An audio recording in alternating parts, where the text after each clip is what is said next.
Key Bible verse. The light shines in the darkness, and the darkness has not overcome it. John 1:5 ESV. Friends, what a profound and comforting truth we find in these words from the Gospel of John.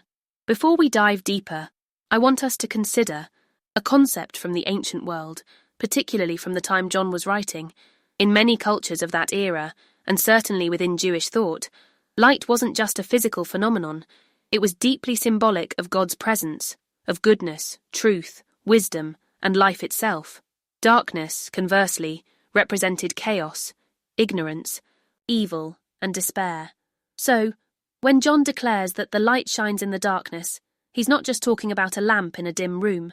He's making a powerful theological statement about the very nature of God and his unwavering presence in a world that often feels overshadowed by challenges and uncertainty. Think about the deepest darkness imaginable, a starless night in an ancient desert, or perhaps the internal darkness of profound grief or fear.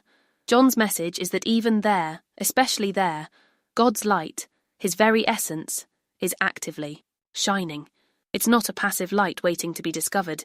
It's a dynamic, penetrating force. This understanding immediately elevates the verse beyond a mere poetic phrase. It becomes a declaration of divine action and resilience. It sets the stage for understanding Jesus as the ultimate embodiment of this divine light, entering our world, our personal darkness, to bring hope and clarity. This isn't just about a historical event, but an ongoing reality that we can tap into every single day, a persistent radiance that no amount of gloom can extinguish. It's an invitation to look for that divine illumination in every circumstance, knowing that it's already there, actively pushing back against whatever shadows we might face. This single verse, understood in its rich historical and symbolic context, becomes an anchor for our souls, reminding us that the foundational nature of our reality is not darkness, but an ever-present, ever-shining divine light. The second part of this powerful verse, and the darkness has not overcome it, carries such a weight of victory and assurance, doesn't it? The Greek word used here for overcome is katalaben, which can also mean to grasp, to seize, to comprehend, or to extinguish. So the darkness hasn't been able to grasp, comprehend, or extinguish the light. Imagine the forces of darkness, be it despair, fear, anxiety, something I know a little about from my own journey, injustice or sorrow, trying with all their might to snuff out a flame. They might rage around it, they might try to envelop it, but John tells us they ultimately fail. The light, by its very nature, is stronger, more persistent. This isn't to say that we won't experience moments of profound darkness, or that the struggle isn't real. Oh, it certainly is. There are times when the shadows feel so thick, so overwhelming, that we can barely perceive a glimmer. But this verse isn't about our perception of the light. It's about the reality of the light's inherent power and invincibility. It's a divine truth that stands firm regardless of our feelings or circumstances. Think of the dawn. No matter how long and dark the night has been, the sun inevitably rises, and the darkness has to yield. It cannot hold back the morning.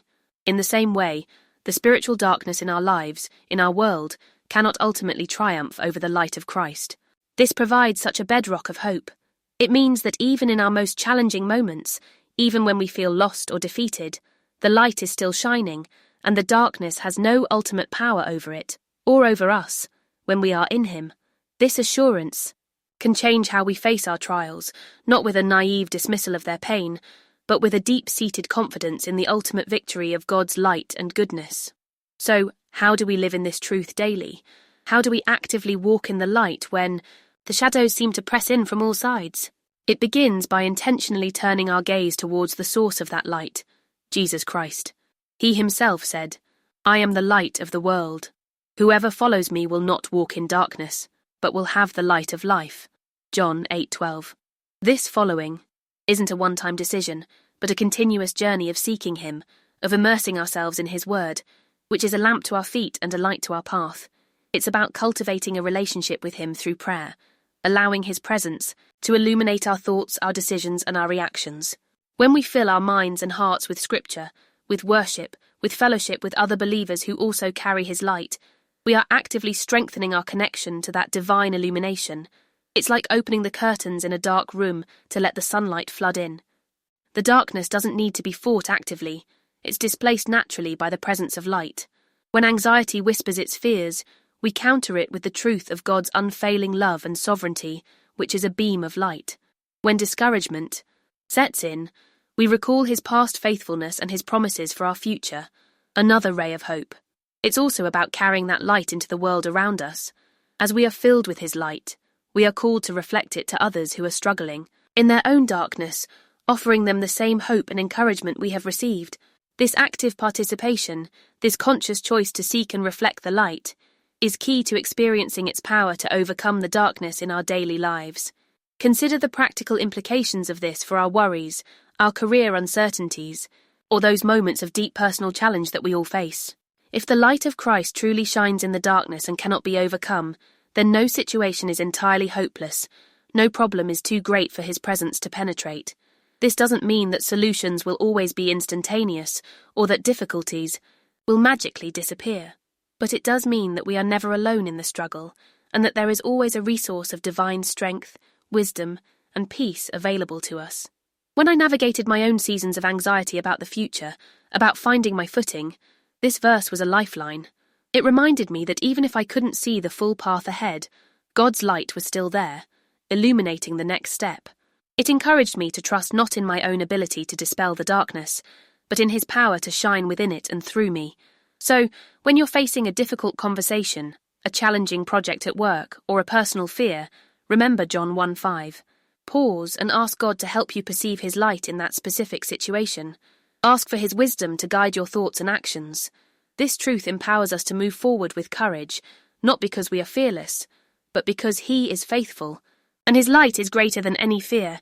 It transforms our perspective from one of potential defeat to one of assured, even if hard-won, victory through him. It encourages us to be beacons of that hope for others, showing them that even in the midst of their storms, the light of God remains steadfast and true, a constant, unwavering presence. Ultimately, embracing the reality of John 1:5 is an invitation to live with a profound sense of hope and resilience. It's a call to anchor our faith not in the absence of darkness, but in the unwavering presence and power of God's light within it. This light isn't just a comforting idea, it is the active, redeeming, life-giving presence of Jesus Christ, himself, working in us and in the world. As you go about your week, I encourage you to meditate on this verse. Let it sink deep into your spirit. When moments of darkness arise, whether it's a flicker of doubt, a wave of sadness, or a significant trial, recall the triumphant declaration, "The light shines in the darkness, and the darkness has not overcome it." Let this truth be the lens through which you view your circumstances. Let it fuel your prayers, guide your steps, and shape your interactions. May you not only perceive this divine light in your own life, but also be a conduit of it, shining his love and hope into the lives of those around you. For we are children of light, and the darkness, no matter how intimidating it may seem, will never, ever extinguish the glorious, eternal light of our God. Walk in that confidence today and every day, knowing you are held, guided, and illuminated by a love that never fails and a light that never fades. He is with you, his light is within you, and that, my friends, changes everything.